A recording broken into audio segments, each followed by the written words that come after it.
In the previous video, we learned about how to attain super elevation through RDA guidelines. In this, what we are doing is attainment of super elevation through Ostrode guidelines. Basically, the selection of radius for each curve related to design speed and vertical alignment guidelines. So those things are more or less similar in all the guidelines, only small differences. But the attainment of super elevation, there are some differences. That is why I am specially teaching you this Ostrode method and the RDA method. And also there is ASTO guidelines. So you can have a look about that. In this session, what we are doing is attainment of super elevation in terms of Ostrode guidelines. It is same as the one we talked about through RDA guidelines, but there are small differences in between where you get the super elevation development length. So in this example, what we are doing is the super elevation transitions without spirals.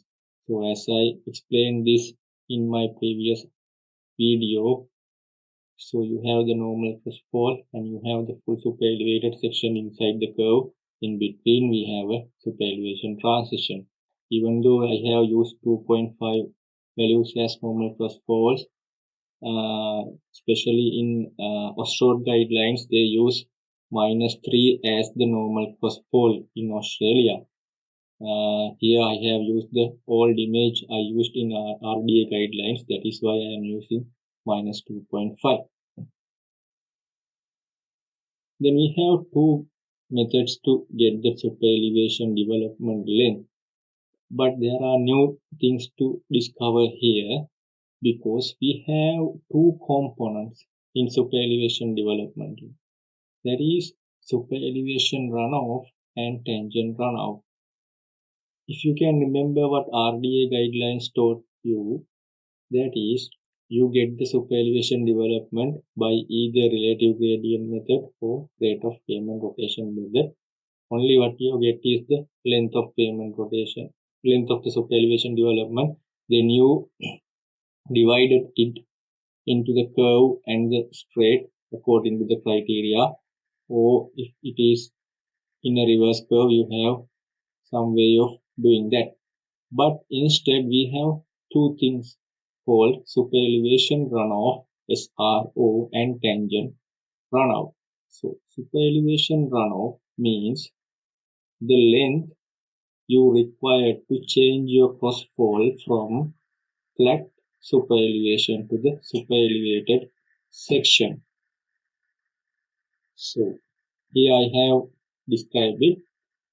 The length of roadway needed to accomplish the change in cross fall from flat cross fall to a fully super elevated cross fall. That means if you consider this section, this left side will be super elevating. So super elevation runoff. This means where your pavement cross slope is from zero super elevation, that means level, to a value which is specified by the super elevation. So this distance is called the super elevation runoff, and this distance is called the tangent runoff, where you change from normal cross fall to level crown, or levels is equals zero location. This distance is called the tangent runout.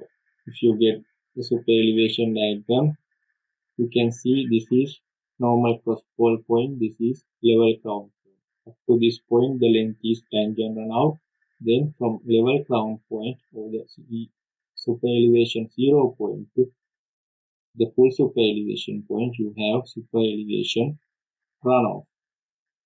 So that is the two criteria you have to remember when you are doing super elevation development length with Ostrode guidelines. This thing is not there in RDA guidelines. So there are two methods as I told you earlier. to get the super elevation development length, that is rate of payment rotation method in a short and relative gradient method. So both of these were in RDA guidelines also, but there are some little differences.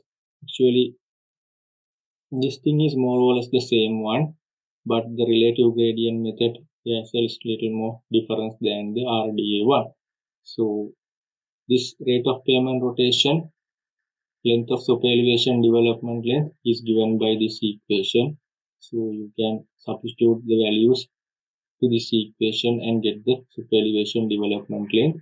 So this LRRO, length of super elevation development related to rate of payment rotation, is from the change of payment crossfall from normal crossfall to full super elevation. That means this LE, normal crossfall to full super elevation, that is the value given by this equation. Then we move on to the next method, that is relative gradient method. So we have this kind of equation. So this is same as the super elevation development length we talked earlier. So E1 would be the normal crossfall, E2 would be the full super elevation value. This GR is the important value we have to consider in this location. I will give you more detail on this in the next slide. And WR is the width from axis of rotation to the outside edge of running lanes. That means the lane width actually. In other words, this is the lane width.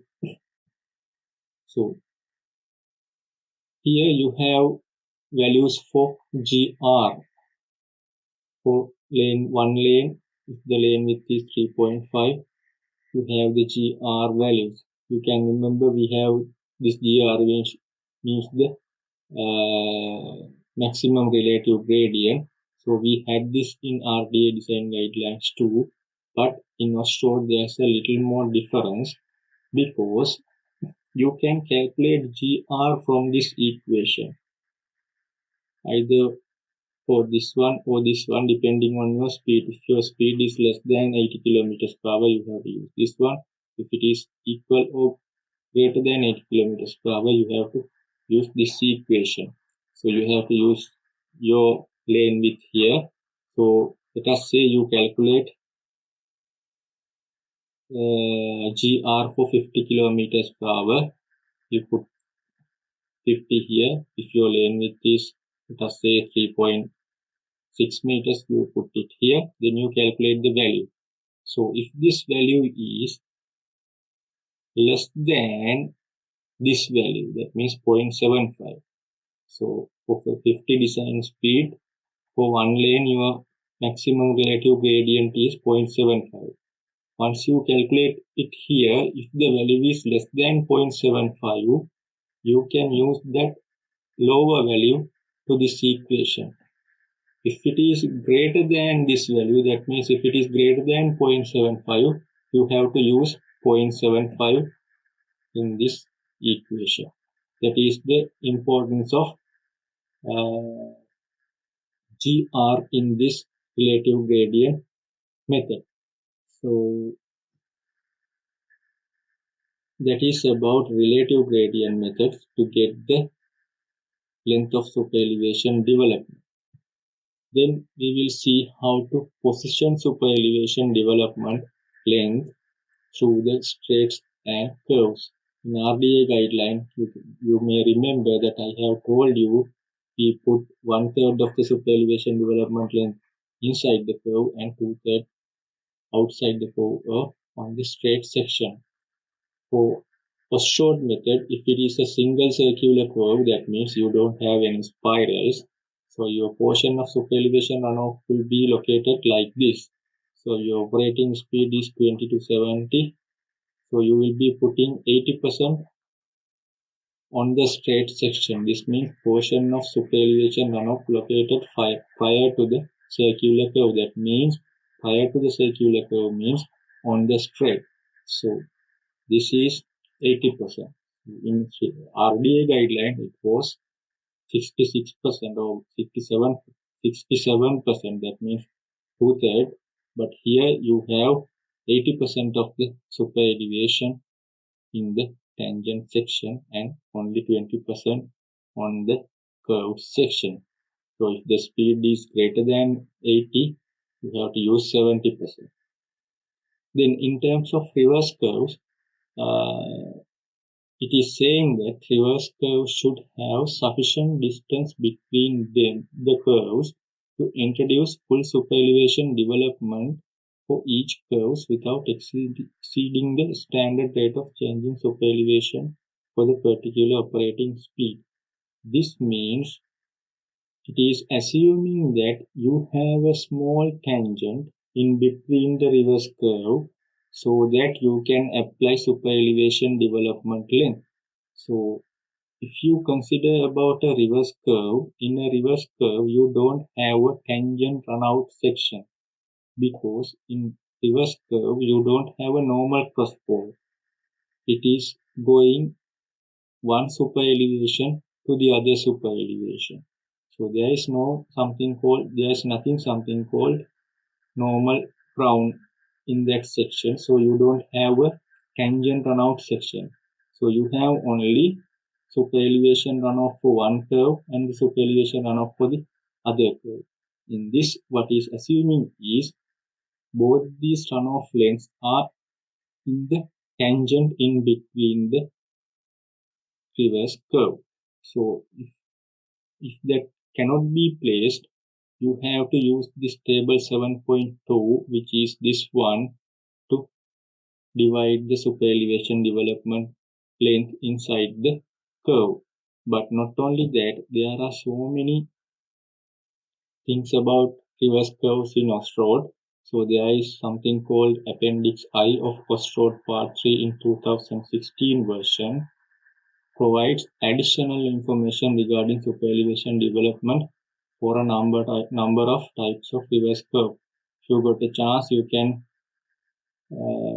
view this and see there are lot of occasions you can apply super elevation development length inside reverse curves, not only the one we talked about. So I hope if you have some time, you can refer this. You should refer this Appendix I of Ostrode Part 3 2016. Then about compound curves, that means the curves which is rotating in the same direction with different curve radius. So where compound curves are provided, the super elevation on the smaller curve should be developed on the large curve radius prior to the common tangent point. So at a compound curve, your super elevation in the smaller curve, for smaller curve, super elevation will be higher. So that should be developed on the larger radius curve prior to the common tangent point. That means if there is a common tangent point, super elevation development should be occurred before the smaller radius curve. That means it should be fully within the large radius curve. So that is what is saying here. So that's about super elevation development within the Ostrode guidelines. So this is a small summary of the Ostrode guidelines. There are so many things to know on this guideline, but I think this is some summary of the guidelines so that you can follow if you need to learn about Ostrodes. So you can get an idea from this and you can thoroughly follow the Ostrode guidelines later how the things happen in Ostrode guidelines. So in the next session we will learn about the spiral curves or the transition curves.